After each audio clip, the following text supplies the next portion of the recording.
गुरुर्ब्रह्मा गुरुर्विष्णुर् गुरुर्ब्रह्मा गुरुर्विष्णुर् गुरुर्देवो महेश्वरः गुरुर्देवो महेश्वरः गुरुसाक्षात् परब्रह्म गुरुर्साक्षात् परब्रह्म तस्मै श्री गुरवे नमः तस्मै श्री गुरवे नमः।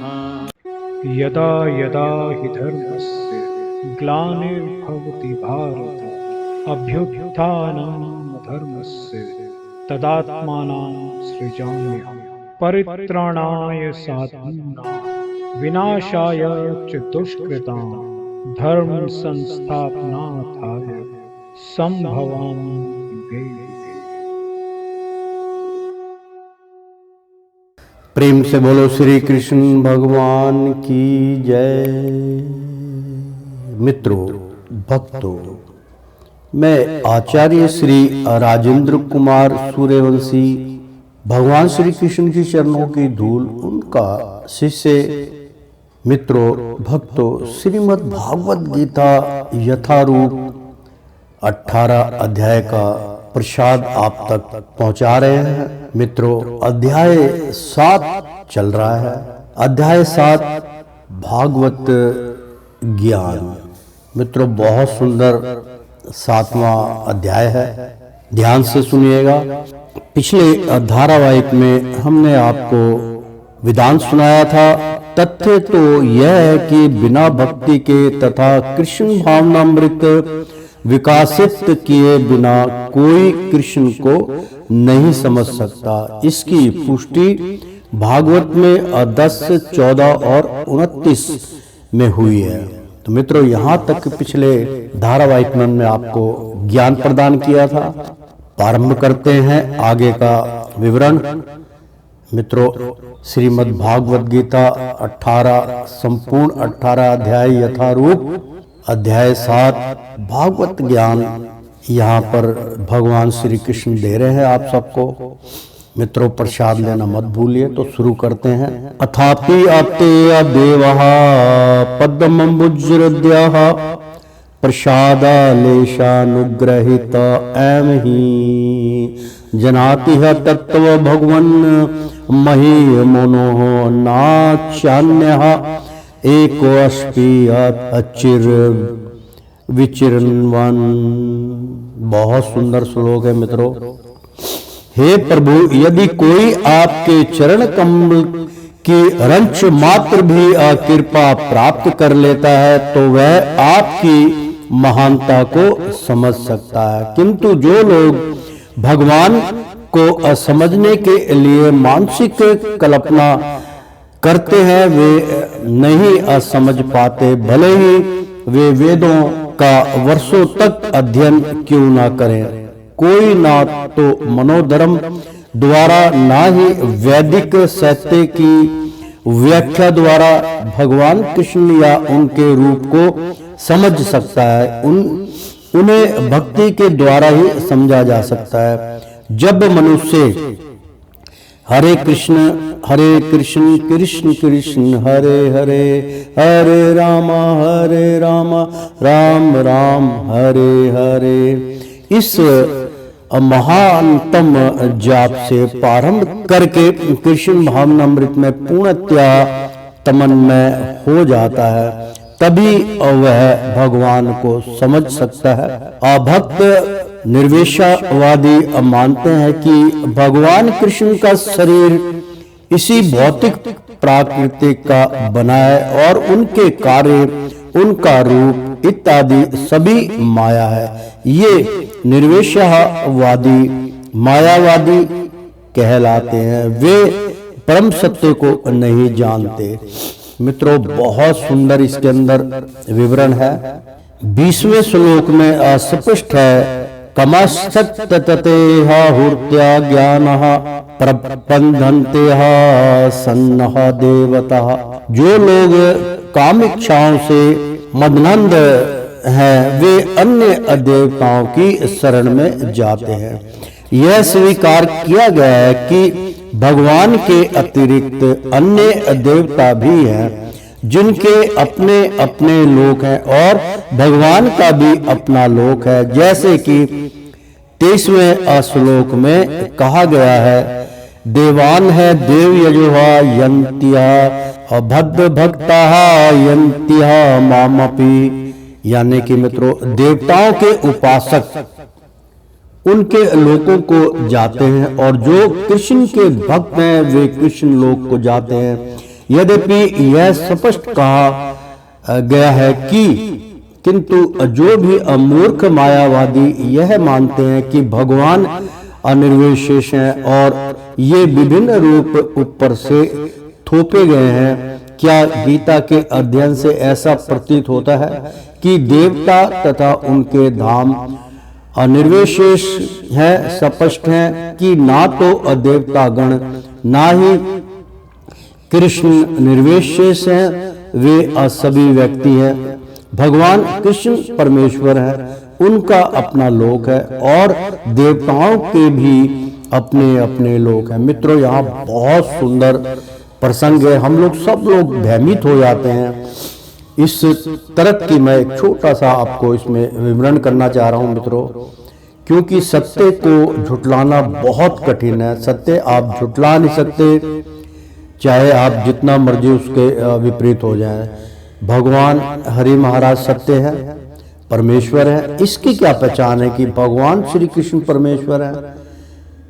मित्रों, ये तर्क वितर्क इसमें चल रहा है भागवत में। बड़े बड़े ज्ञानी पुरुष, बड़े बड़े वो इसके ऊपर हस्तक्षेप करते कि वो एक साधारण मानव थे और हमारी तरह उन्होंने इस संसार में रचना रची।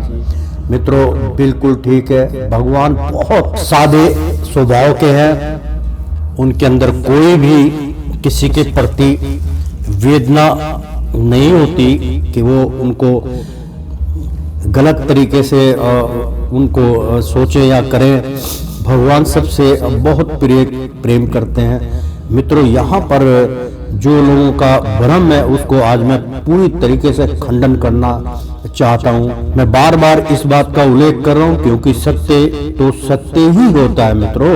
मित्रों, ये मत सोचना आप कि मैं एक जो है लेखककार हूँ और लेखककार जो है वो अपनी कल्पना कृत्य में कुछ भी कर सकता है, ऐसा नहीं है। मित्रों, मेरी लेखनी में तरह तरह की लेखनी है। बॉलीवुड के लिए मैं अलग लेखनी है, वहाँ की जो फिल्मी कहानियाँ होती हैं वो अलग तरीके से लिखी जाती हैं, हॉरर अलग तरीके से लिखा जाता है, मर्डर मिस्ट्री अलग तरीके से लिखती है, सामाजिक जो स्टोरी है वो अलग तरीके से लिखा है, स्क्रिप्टों का अलग एक मतगण होता है। हमारी पुस्तकें भी जो है अब आप खरीद सकते हैं, यानी कि हमारी बहुत सी पुस्तकें हैं जो आप अमेज़न से मंगा सकते हैं, आप जो है फ्लिपकार्ट से भी मंगा सकते हैं और आप नोशन प्रेस से भी मंगा सकते हैं, जहाँ हमारी किताब, हमारा कॉन्टैक्ट है, वहाँ हमारी किताबें छपती हैं। मित्रों, ऐसे बहुत से जहाँ से आप पढ़ना चाहें, जो किताबें आपको अच्छी लगे उसको पढ़िए। तो मित्रों, किताबों का सिलसिला ये है कि इसका जो प्रश्न है जिसके लिए मैंने ये आपको रोक के मैं आपको बतला रहा हूँ कि लोगों की मान्यता क्या है। हरि महाराज संपूर्ण रूप से परमेश्वर है, इसका मैं बहुत खुले दिल से आपको बतलाना चाहता हूँ। जो लोग थोड़ा सा इस पे तर्क वितर्क करते हैं, जो धर्म को उल्टा पुल्टा सीधा उल्टा करके और छीटाकसी करते हैं, मित्रों, उन भक्तों के लिए मैं ऐसा कह रहा हूँ, वो भी भक्त हैं तभी तो उनका नाम लेते हैं। मैं उनके लिए और जो भक्तजन हैं जो परमात्मा के प्रति ध्यान लगाते हैं, मैं उनके लिए ये विशेष बात बतला रहा हूँ, बतलाता आया हूँ। मित्रों, मैं इस जो मेरी पुस्तक आने वाली है, भूखे पेट भजन ना हो गोपाला, मित्रों, इसके अंदर केवल सत्य ही वाणी और जो अनुभव है वो इसके अंदर मैंने प्रस्तुत किया है कि वास्तव में भगवान का अपना क्या नजरिया है, भगवान कैसे मिलते हैं, भगवान तक आप कैसे पहुंचेंगे, और भगवान अपने भक्तों के लिए क्या क्या कर सकते हैं। आप कल्पना करते हैं, ग्रंथों में सुनते हैं। मित्रों, कल्पना करना, ग्रंथों में पढ़ना, ज्ञानी पुरुषों के द्वारा जो वो हमें बतलाते हैं उन पे विश्वास करना सब अच्छा लगता है। लेकिन क्या आप जो गौलोक है उसकी कल्पना कर सकते हैं? कल्पना ही कर सकते हैं आपकी गौलोक परमात्मा का ऐसा होगा। मित्रों, हमारी भक्ति इतनी प्रबल थी कि आप कभी कोशिश करना, अगर मैं इसलिए कह रहा हूँ कि आज का ज़माना तो बहुत उच्च कोटि का हो गया। मित्रों, मैं किसी को अंधकार से नहीं निकाल सकता, प्रकाश की ओर ले जाना चाहता हूँ। मेरी एक किताब सर्वप्रथम छपी थी, बहुत सुंदर किताब थी। मित्रों, आपको पता चलेगा कि भक्त और भगवान का क्या रिश्ता होता है, भक्ति कैसे प्राप्त होती है। तो आप हमारी पहली किताब जो थी 2011 में हमने उसकी मतलब जो विमोचन किया था, उसका सीधा टेलीकास्ट जो है सारे न्यूज़ चैनल पे भी आया था। मित्रों, वो किताब का नाम था, बहुत सुंदर किताब थी, आप जान गए होंगे, ग्वाला गिरधारी लाल की आध्यात्मिक कथा।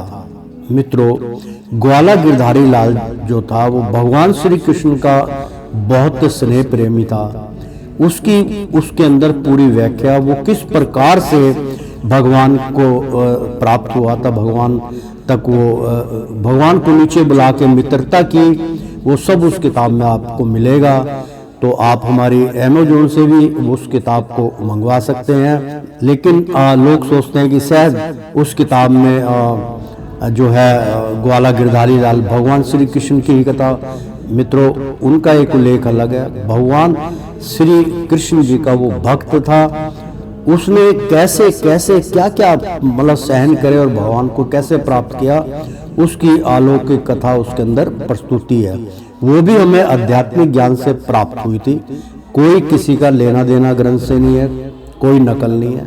तो मित्रों, ध्यान योग के द्वारा बहुत कुछ प्राप्त होता है। वहां तक पहुंचने के लिए आपको क्या करना पड़ेगा, हम इसका खुलासा अपनी पुस्तक के अंदर करेंगे कि भगवान कैसे उस लोक के दर्शन आपको करा सकते हैं। क्योंकि मैंने अपनी इन्हीं दृष्टि से, और मेरे मित्र थे, मेरे भक्त थे, मेरे शिष्य भी थे, उनको भी उनके दर्शन कराए। भगवान का गौलोक कैसा है, मैं अपनी किताब के माध्यम से, मतलब भूखे पेट भजन ना होई गोपाला, तो उसके उस पुस्तक के माध्यम से आपको भगवान के लोकों का मैं दर्शन कराऊंगा कि भगवान के लोक कैसे प्राप्त हुए थे, कैसे वो दर्शनार्थ हुए थे। भगवान और भक्त दोनों एक हैं। तो प्रेम से बोलो श्री कृष्ण भगवान की जय। और देवताओं के भी अपने अपने लोक हैं, अतः यह अद्वैतवादी अतर्क की परम सत्य अनिर्विशेष है और रूप ऊपर से थोपा आरोपित हुआ है, सत्य नहीं उतरता। यहाँ स्पष्ट बताया गया है कि यह ऊपर से थोपा हुआ नहीं है। भागवत गीता से हम स्पष्टता समझ सकते हैं कि देवताओं के अरूप तथा परमेश्वर का स्वरूप साथ साथ विद्वान है और भगवान कृष्ण सच्चिदानंद रूप हैं। वेद भी पुष्टि करते हैं कि परम सत्य आनंदमयो शब्दासतः अर्थात स्वभाव से ही वे आनंदमय है और वे अनंत शुभ गुणों के आगार हैं। गीता में भगवान कहते हैं कि यद्यपि वे अजहा अनजन्मा है तो भी वे प्रकट होते हैं। भागवत गीता से हम इन सारे तत्वों को जान सकते हैं। हम यह नहीं समझ पाते कि भगवान किस तरह निर्विशेष हैं। जहां तक गीता के कथन है उनके अनुसार निर्विशेषवादी अद्वैतवादियों का यह थोपने वाला सिद्धांत मिथ्या है। यहाँ यह स्पष्ट है कि अपरम सत्य भगवान कृष्ण के रूप और व्यक्तित्व दोनों है। मित्रों, बहुत सुंदर यहाँ पर प्रसंग चल रहा है। नहा प्रकाश सर्वस्यः योग माया समावृतः मूढ़स्य नाभि जनानाति लोको मम जम व्यायम। ना तो अहम मैं प्रकाश प्रकट स्वर से सर्वों के लिए लोग माया अंतरंगा शक्ति से असमावर्त आच्छादित मूढ़ मूर्ख अयम यह ना नहीं अभी जनाति असमझ सकता है लोग माम मुझको अजन्म अनजन्मा को वयम अविनाशी को अनुवाद। मैं मूर्खों तथा अल्पज्ञों के लिए कभी भी अप्रकट नहीं हूँ। उनके लिए तो मैं अपनी अंतरंगा शक्ति द्वारा आच्छादित रहता हूँ। अतः वे यह नहीं जान पाते कि मैं अनजन्मा तथा अविनाशी हूँ। बहुत सुंदर मित्रों अनुवाद है श्लोक का।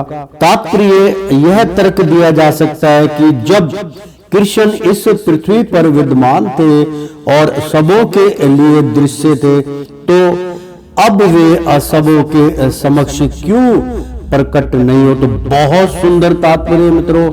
सबके मन में ये विचार उत्पन्न होते, मेरे मन में भी ये विचार उत्पन्न होते हैं।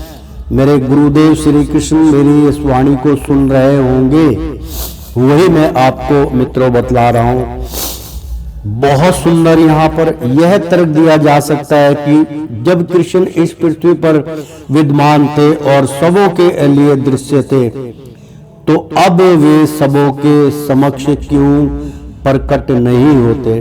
किंतु वास्तव में वे हर एक के समक्ष प्रकट नहीं थे जब कृष्ण विद्यमान, ये उस टाइम 5000 साल पहले की जब भगवान इस संसार में विद्यमान थे तब की गणना हो रही है मित्रों, थे, तो उन्हें भगवान रूप में समझने वाले व्यक्ति थोड़े ही थे। बिल्कुल सत्य।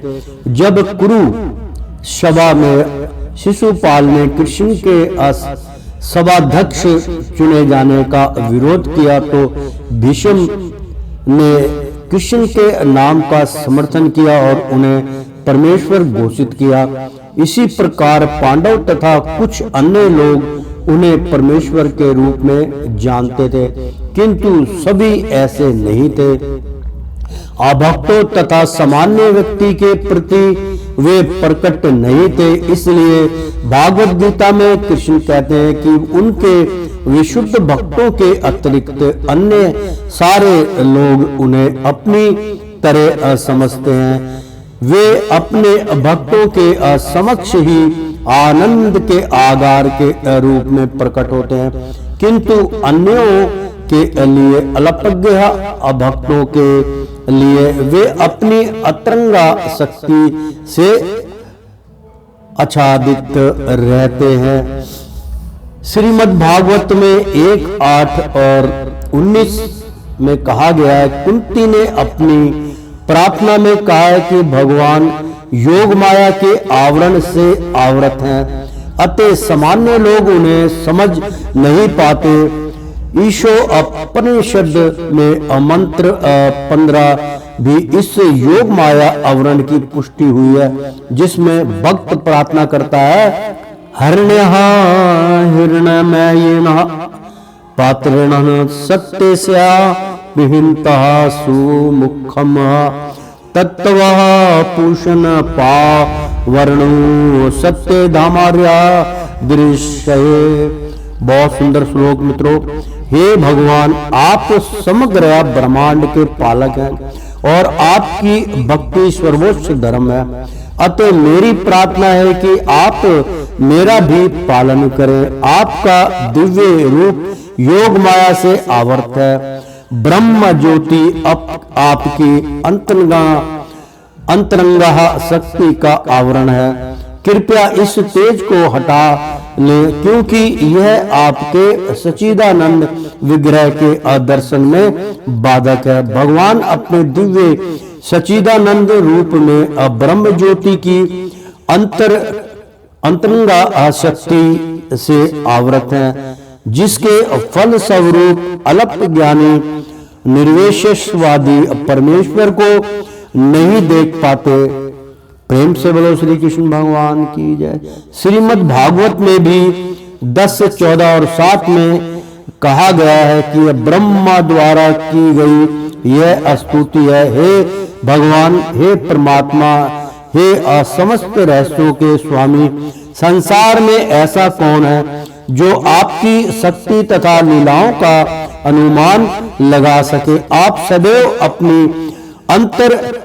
अंतरंगा शक्ति का विस्तार करते रहते हैं, अतः कोई भी आपको नहीं समझ सकता। विज्ञानी तथा विद्वान भले ही भौतिक जगत की परमाणु संरचना का या कि विभिन्न ग्रहों का अन्वेषण कर लें, किंतु उनके असमक्ष आपके विद्यमान होते हुए भी वे आपकी शक्ति की गणना करने में असमर्थ हैं। भगवान कृष्ण न केवल अनजन्मा है, आपूति अवयय भी हैं। वे असच्चिदानंद रूप हैं और उनकी शक्तियां अवयय है। वेदांत समतीतानि वर्तमानानि चार्जुन भविष्याणि चा भूतानि मातु वेदना कच्चना। अर्थात मित्रों, वेद जानो अहम, यानी कि वेद जानो अहम मैं समितितानि भूतकाल को, वर्तमानानि वर्तमान को, चा तथा अर्जुन हे अर्जुन भविष्यवाणी भविष्य को, चा भी भूतानी सारे जीवों को, माम मुझको तो, लेकिन वेद जानता है ना नहीं, कश्चन कोई। अनुवाद, हे अर्जुन, श्री भगवान होने के नाते मैं जो कुछ भूतकाल में घटित हो चुका है, जो वर्तमान में घटित हो रहा है और जो आगे होने वाला है, वह सब कुछ जानता हूँ। मैं समस्त जीवों को भी जानता हूँ, किंतु मुझे कोई नहीं जानता। तात्पर्य बहुत सुंदर यहाँ पे तात्पर्य बतलाया जा रहा श्लोक का मित्रों, कि यहाँ पर सकारता तथा निराकरता का स्पष्ट उल्लेख है। स्पष्ट उल्लेख है यही, यदि भगवान कृष्ण का स्वरूप माया होता, जैसा कि मायावादी मानते हैं, तो उन्हें भी जीव आत्मा की भांति अपना शरीर बदलना पड़ता और विगत जीवन के विषय में सब कुछ विस्मरण हो जाता। कोई भी भौतिक देहधारी अपने विगत जीवन की स्मृति अब बनाए नहीं रख पाता, ना ही वह भावी जीवन के विषय में या वर्तमान जीवन की उपलब्धि के विषय में भविष्यवाणी कर सकता है। अतः वह यह नहीं जानता कि भूत काल, वर्तमान काल तथा भविष्य काल में क्या घट रहा है। भौतिक कलमश से मुक्त हुए बिना वह ऐसा नहीं कर सकते। बहुत सुंदर इसमें मित्रों मैं छोटा सा 2 लाइन का उच्चारण करके बतलाता हूँ। अतः वह यह नहीं जानता कि भूतकाल, यानी कि कितना भी बड़े से बड़ा ज्ञानी पुरुष क्यों ना हो, बहुत कम उसकी उपस्थिति है, वो नहीं जानता कि भूतकाल, वर्तमान काल तथा भविष्य काल में क्या घट रहा है। भौतिक कलमश से मुक्त हुए बिना, यानी कि इस संसार में भोग जो भौतिक संसार में भोग विलास में जो मोह माया में फंसा हुआ प्राणी है, भौतिक कलमश है, मतलब भौतिक संसार से ताल्लुक रखने वाला व्यक्ति से मुक्त हुए बिना, यानी कि भौतिक कलमश से मुक्त हुए बिना वह ऐसे नहीं कर सकता। तो भगवान कृष्ण स्पष्ट कहते हैं कि वे यह भली भांति जानते हैं कि भूतकाल में क्या घटा, वर्तमान में क्या हो रहा है और भविष्य में क्या होने वाला है, लेकिन सामान्य मनुष्य ऐसा नहीं जानते हैं। 4th अध्याय में हम देख चुके हैं कि लाखों वर्ष पूर्व उन्होंने सूर्यदेव विश्ववान को जो उपदेश दिया था वह उन्हें स्मरण है। कृष्ण प्रत्येक जीव को जानते हैं, क्योंकि वे सबों के हृदय में परमात्मा रूप में स्थित हैं, किंतु उनके प्रत्येक जीव के हृदय में परमात्मा रूप में स्थित होने तथा श्री भगवान के रूप में उपस्थित रहने पर भी अल्पज्ञ श्री कृष्ण को परम पुरुष के रूप में नहीं जान पाते, भले ही वे निर्विशेष ब्रह्मा को क्यों ना समझ लेते हो। निस्संदेह श्री कृष्ण का दिव्य शरीर अनश्वर है, वे सूर्य के समान है और माया बादल के समान है। भौतिक जगत में हम सूर्य को देखते हैं, बादलों को भी देखते हैं और विभिन्न नक्षत्र तथा ग्रहों को देखते हैं। कोई बादल इन सबों को आकाश में अल्पकाल के लिए ढक सकता है, किंतु यह आवरण हमारी दृष्टि तक ही सीमित होता है। सूर्य, चंद्रमा तथा तारे सचमुच ढके नहीं होते।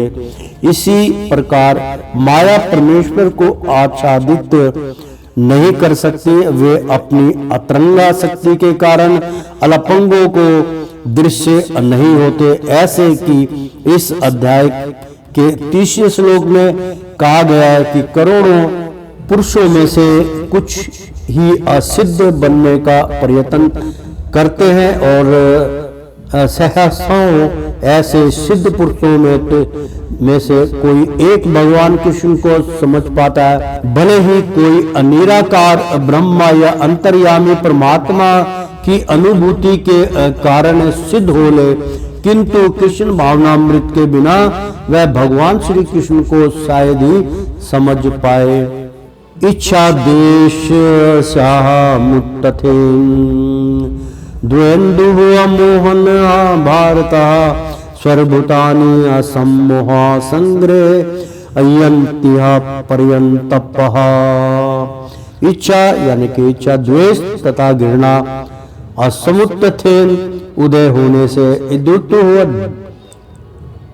द्वेन्दुहा अद्वैत रूप मोहन मोह के द्वारा भारत हे भारतवंशीश्वर सभी भूतानी जीव असम्मोहन सम्मोह मोह को असग्रह जन लेकर यंत्य जाते हैं, प्राप्त होते हैं। परंतु हे अशत्रुओं के विजेता, अनुवाद हे भारतवंशी, हे शत्रु विजेता, समस्त जीव जन्म लेकर इच्छा तथा घृणा से उत्पन्न द्वंद्वों से मोहग्रस्त होकर आसक्ति मोह को प्राप्त होते हैं। तात्पर्य जीव की स्वाभाविक स्थिति शुद्ध ज्ञान रूप परमेश्वर की अधीनता की है।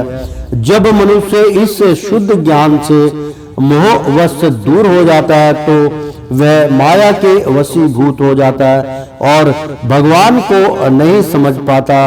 यह माया इच्छा तथा घृणा के द्वंद्व रूप में प्रकट होती है। इसी इच्छा तथा घृणा के कारण मनुष्य परमेश्वर से तदाकार होना चाहता है और भगवान के रूप में कृष्ण से ईर्ष्या करता है। किंतु शुद्ध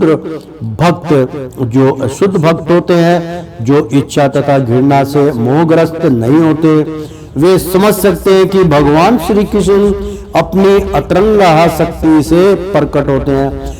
और पर जो देव तथा अज्ञान के कारण मोहग्रस्त हैं, वे यह सोचते हैं कि भगवान भौतिक अपरा शक्तियों द्वारा उत्पन्न होते हैं।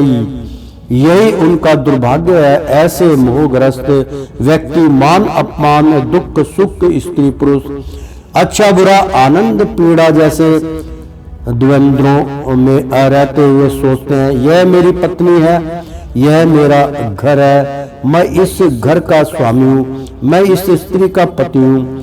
ये ही अमोह के द्वंद्व हैं। जो लोग ऐसे द्वंद्वों से मोहग्रस्त रहते हैं वे निपट मूर्ख हैं और वे भगवान को नहीं समझ सकते। मित्रों, यहाँ पे एक बहुत बड़ा प्रश्न चिन्ह आया है। बहुत सरलता से भागवत में ये कहा गया है कि अपने परिवार के प्रति मोहग्रस्त मत होइए। इसका मतलब ये नहीं कि आपको मोह का त्याग करना है, आपको कमंडल लेके अपने द्वार को छोड़ के, अपने कर्तव्य को छोड़ के भगवान की शरणागत में जाना है। ना आपको परिवार मिलेगा, ना हरि मिलेंगे, क्योंकि जो अपने कर्म को छोड़ के और कर्म के प्रति आसक्त ना होके भगवान के प्रति आसक्त हो जाता है, लेकिन अपने कर्म को छोड़ जाता है, अधूरा, वो अधूरा ही रहता है। मित्रों, कहने का तात्पर्य यह है कि ज्यादा मोह करना उचित नहीं है, क्योंकि आपको पता है कि जिस चीज से आप मोह कर रहे हैं, जो प्राकृतिक की देन है, जो भौतिक संसार है, वो समस्त जो है संसार नाश्वर है, एक ना एक दिन उसका पतन निश्चित है। मित्रों, तो इसलिए उस चीज से जिसको समाप्त होना है, ज्यादा मोह करने की आवश्यकता नहीं, एक दिन वो आपसे छूटेगी। इसलिए वो कहते हैं उससे मोह कम करो, परमात्मा के प्रति ज्यादा ध्यान लगाओ, क्योंकि अंत में अगर आप को स्थान चाहिए, भक्ति चाहिए, तो भगवान की शरणागत में जाइए, उस तरफ ध्यान रखिए, भौतिक संसार को भूलते जाइए, तो आपके लिए स्थान तैयार है। अन्यथा इस प्राकृतिक की देन, भौतिक संसार के मोह माया में फंसे रहे, तो मित्रों दूसरा जन्म भी अब प्रेत जूने के लिए आप तैयार होइए। अगर आप तीनों गुणों को नहीं लांग सकते, तो 2 गुणों को क्रॉस कर दीजिए, तमोगुण, रजोगुण। सतोगुण प्रबल हो जाएगा, तो परमात्मा की तरफ ध्यान लगेगा, शांत हो जाइए। कहने का तात्पर्य मित्रों शास्त्र का ये है। तो एषः तमंत्र गंत पाप जनाना पुण्य कर्माणम ते द्वेन्दुः मोहन निर्वे मुक्ता भजन्ते मां दंडवंताः। येषाम जिनका तू लेकिन अंतगतम पूर्णतया विनिष्ट पापम पाप जनानम मनुष्य का पुण्य पवित्र कर्मणाम जिनके अपूर्व कर्म ते वे द्वंद्व अद्वैत के अद्वैत द्वैत के मोह अमोह से अनिमुक्त मुक्त भजनते भक्ति में परायण होते हैं। माम मेरी अदृढ़वर्ता संकल्प पूर्ण। बहुत सुंदर मित्रों अनुवाद। जिन मनुष्य ने पूर्ण जन्मों में तथा इस जन्म में पुण्य कर्म किए हैं, बहुत सुंदर अनुवाद है मित्रों, कि जिन मनुष्य ने पूर्ण जन्मों में तथा इस जन्म में पुण्य कर्म किए हैं और जिनके पाप कर्मों का पूर्णतया उच्छेदन हो चुका होता है, वे मोह के द्वंद्वों से मुक्त हो जाते हैं और वे असंकल्प पूर्णक मेरी सेवा में तत्पर होते हैं। तात्पर्य मित्रों, इस अध्याय में उन लोगों का उल्लेख है जो दिव्य पद को प्राप्त करने के अधिकारी हैं, जो पापी, नास्तिक, मूर्ख तथा कपटी हैं। उनके लिए इच्छा तथा घृणा के द्वंद्व को पार कर पाना कठिन है। केवल ऐसे पुरुष भक्ति स्वीकार करके क्रमशः भगवान के और शुद्ध ज्ञान को प्राप्त करते हैं, जिन्होंने धर्म के विधि विधानों का अभ्यास करने, पुण्य कर्म करने तथा पाप कर्मों के जीतने में अपना जीवन लगाया है। फिर वे क्रमशः भगवान का ध्यान समाधि में करते हैं। आध्यात्मिक पद पर आसीन होने की यही विधि है। ऐसी अपद प्राप्ति शुद्ध भक्तों की संगीति में कृष्ण भावनामृत के अंतर्गत ही असंभव है, क्योंकि महान भक्तों की संगति से ही मनुष्य मोह से उबर सकता है। श्रीमद् भागवत में 5:5-2 में कहा गया है कि यदि कोई सचमुच मुक्ति चाहता है तो उसे भक्तों की सेवा करनी चाहिए। मत सेवा द्रोहमाहु मन मुक्तेहा, यानी कि किंतु जो भौतिकतावादी पुरुषों की संगति करता है वह संसार के गहन अंधकार की आरे और अग्रसर हो जाता है और होता रहता है तमोद्वारा योषितः सहिंसकम्। भगवान के सारे भक्त विश्व भर का भ्रमण इसलिए करते हैं जिससे वे अवृद्ध जीवों को उनके मोह से उबार सके। मायावादी यही नहीं जान पाते कि परमेश्वर के आधीन अपनी अस्वाभाविक स्थिति को भूलना ही ईश्वरीय नियम की सबसे बड़ी अवहेलना है। जब तक वह अपनी अस्वाभाविक स्थिति को पुण्य प्राप्त नहीं कर लेता तब तक परमेश्वर को समझ पाना या संकल्प के साथ उनकी दिव्य प्रेमा भक्ति में पूर्णतया प्रवृत्त हो पाना कठिन है। मित्रों, जराहा मरण मोक्षाः, बहुत सुंदर श्लोक है मित्रों। जराहा मरण मोक्षाः मामाश्रित्यः यतन्ते ये ते अब्रह्मा तदुदु तादृदु कृत सत्र मध्यात्म क्रम अचाक्लिलम। जरा वृद्धा अवस्था से मरण तथा मृत्यु से मोक्ष मुक्ति के लिए माम मुझको मेरे आश्रित आश्चर्य बनकर शरण लेकर अनंतिक प्रयत्न करते हैं। ये जो ते ऐसा व्यक्ति ब्रह्मा को तत्वास्तव में उस विदुः वे अजानते हैं। कृतसनम सब कुछ अध्यात्म दिव्य कर्म चा भी अक्लेनम पूर्णत्याः। बहुत सुंदर यहाँ पे तात्पर्य बता रहे हैं मित्रों। श्रीमद् भागवत गीता यथारूपम अध्याय 7 भागवत ज्ञान हरि महाराज आप तक पहुंचा रहे हैं, बतला रहे हैं। तो अध्याय 7 भागवत ज्ञान मित्रों पिछले श्लोक का अनुवाद है। जो जरा तथा मृत्यु से मुक्ति पाने के लिए प्रयत्नशील रहते हैं वे बुद्धिमान व्यक्ति मेरी भक्ति की शरणागरण ग्रहण करते हैं। वे वास्तव में ब्रह्मा हैं क्योंकि वे दिव्य कर्मों के विषय में पूरी तरह से जानते हैं। तात्पर्य मित्रों, जन्म मृत्यु जरा तथा रोग इस भौतिक शरीर को सताते हैं, आध्यात्मिक शरीर को नहीं। आध्यात्मिक शरीर के लिए ना जन्म है, ना मृत्यु है, ना जरा है, ना रोग। अतः जिसे आध्यात्मिक शरीर प्राप्त हो जाता है वह भगवान का पार्षद बन जाता है और नित्य भक्ति करता है, वही मुक्त है। अहम अब्राह्मस्म, मैं आत्मा हूँ। कहा गया है कि मनुष्य को चाहिए कि वह यह समझे कि मैं ब्रह्मा या आत्मा हूँ। जीवन का यह ब्रह्माबोधि व्यक्ति है। जैसा कि इस श्लोक में कहा गया है, अशुद्ध भक्त ब्रह्मा पद पर आसीन होते हैं और वे दिव्य कर्मों के विषय में सब कुछ जानते रहते हैं। भगवान की दिव्य सेवा में रत रहने वाले 4 प्रकार के अशुद्ध भक्त हैं जो अपने अपने लक्ष्यों को प्राप्त करते हैं और भगवान भागवत कृपा से जब से पूर्णतः कृष्ण भावना भवित हो जाते हैं तो परमेश्वर की संगति का लाभ उठाते हैं। किंतु देवताओं के उपासक कभी भी भगवान भागवत धाम नहीं पहुंच पाते। यहाँ तक कि अल्पज्ञ ब्रह्मभूत व्यक्ति भी कृष्ण के परम धाम गोलोक वृंदावन को प्राप्त नहीं कर पाते।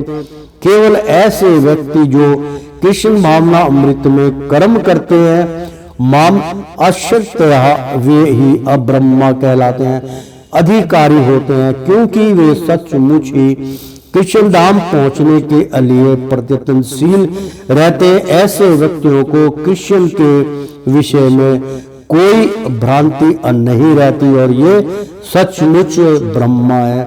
जो लोग भगवान के अर्चा स्वरूप की पूजा करने में लगे रहते हैं या भव बंधन से मुक्ति पाने के लिए निरंतर भगवान का ध्यान करते हैं, ये भी ब्रह्मा है। अधिभूत के तात्पर्य को समझते हैं, जैसा कि भगवान ने अगले अध्याय में बताया है। प्रेम से बोलो श्री कृष्ण भगवान की जय। शाधिया भूताधिदेवः महासंध्या जग्गः चाये बिंदु प्रयाण कालेष्यपि चामाते अविद्रुयस विद्रयुक्तः चेतसः सा अधिभूत। भौतिक जगत को चलाने वाले सिद्धांत अधिदेव समस्त देवताओं को अनियंत्रित करने वाले माम मुझको सा अधियज्ञम समस्त यज्ञों को अनियंत्रित करने वाले चा भी ये जो बिंदु जानते हैं प्राणायाम प्राणायाम मृत्यु के काले समय में अपि अभी अचा तथा माम मुझको ते वे अबिंदु जानते हैं। युक्त चेतस जिनके मन मुझ में लगे हैं। अनुवाद मित्रों अध्याय 7 भागवत ज्ञान चल रहा है मित्रों।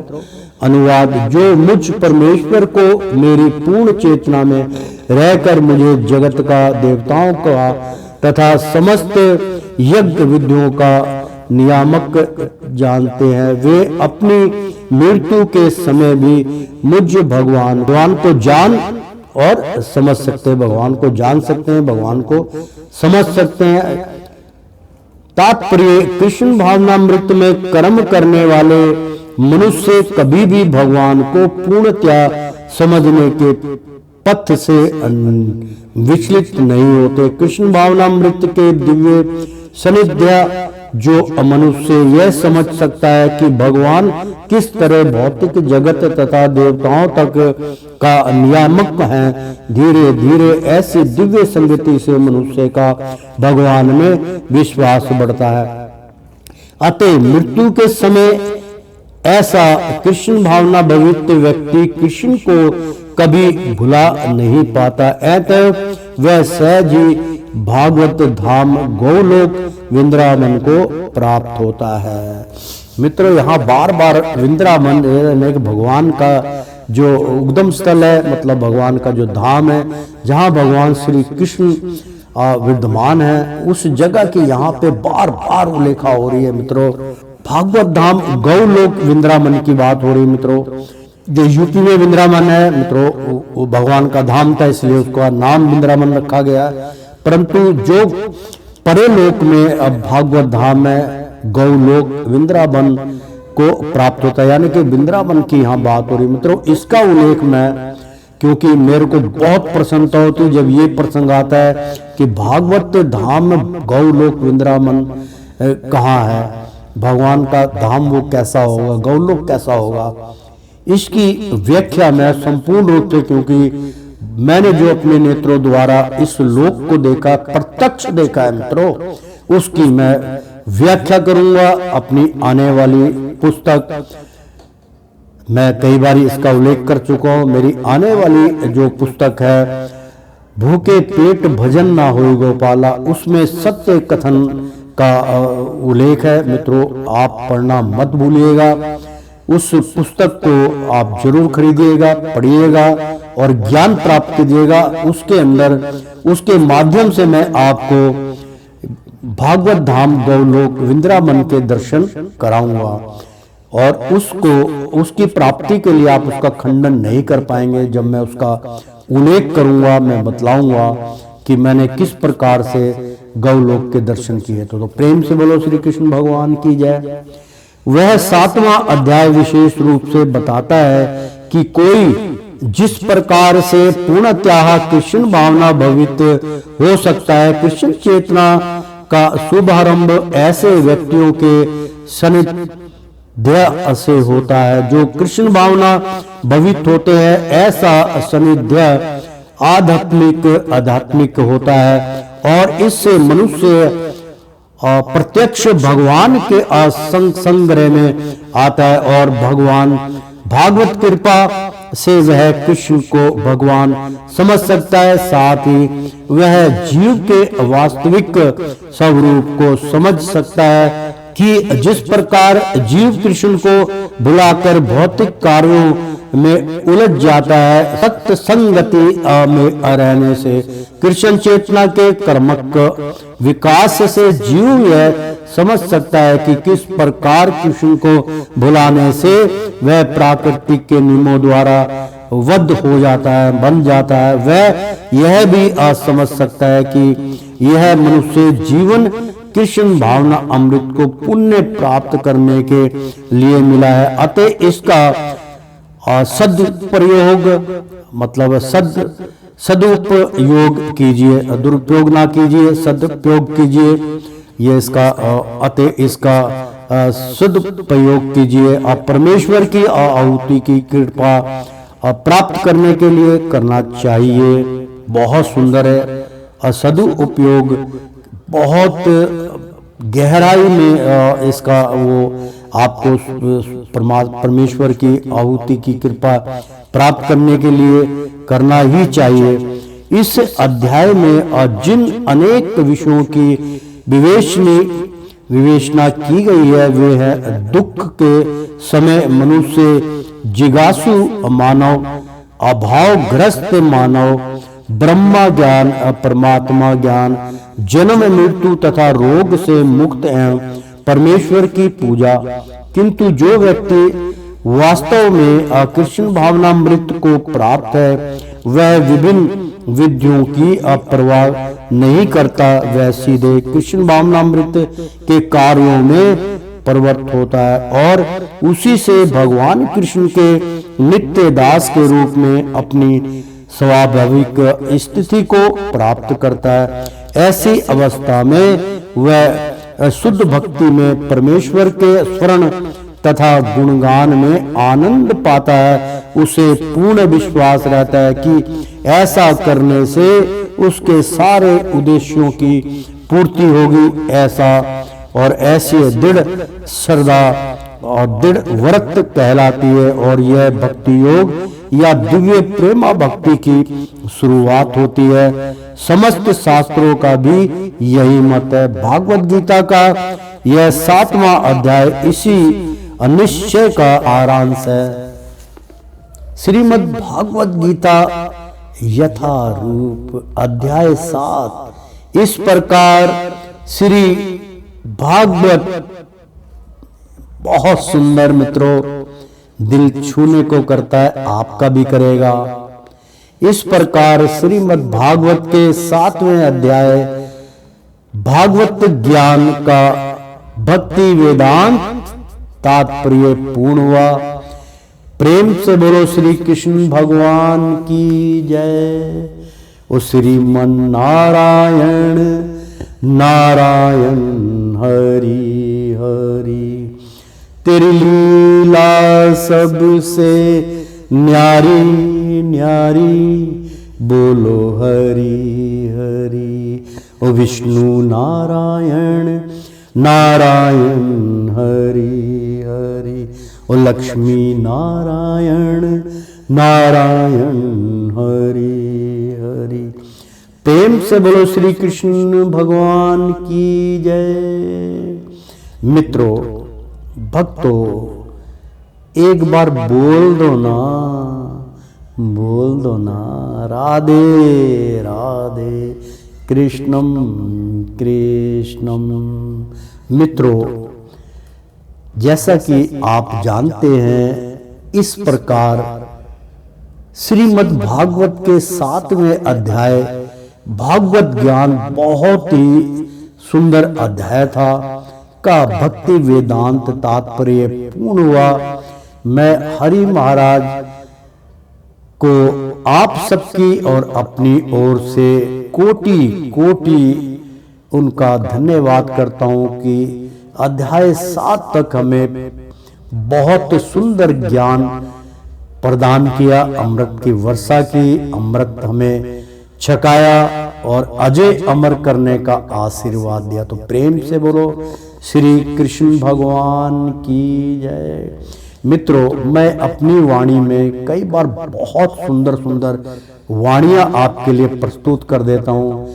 ध्यान रखा कीजिए कि मैंने अंत में भी और बीच बीच में से अपनी आने वाली पुस्तक भूखे पेट भजन ना होई गोपाला। याद रखिएगा, जब भी ये पुस्तक लॉन्च होगी आप इस पुस्तक को पढ़ना मत भूलिए।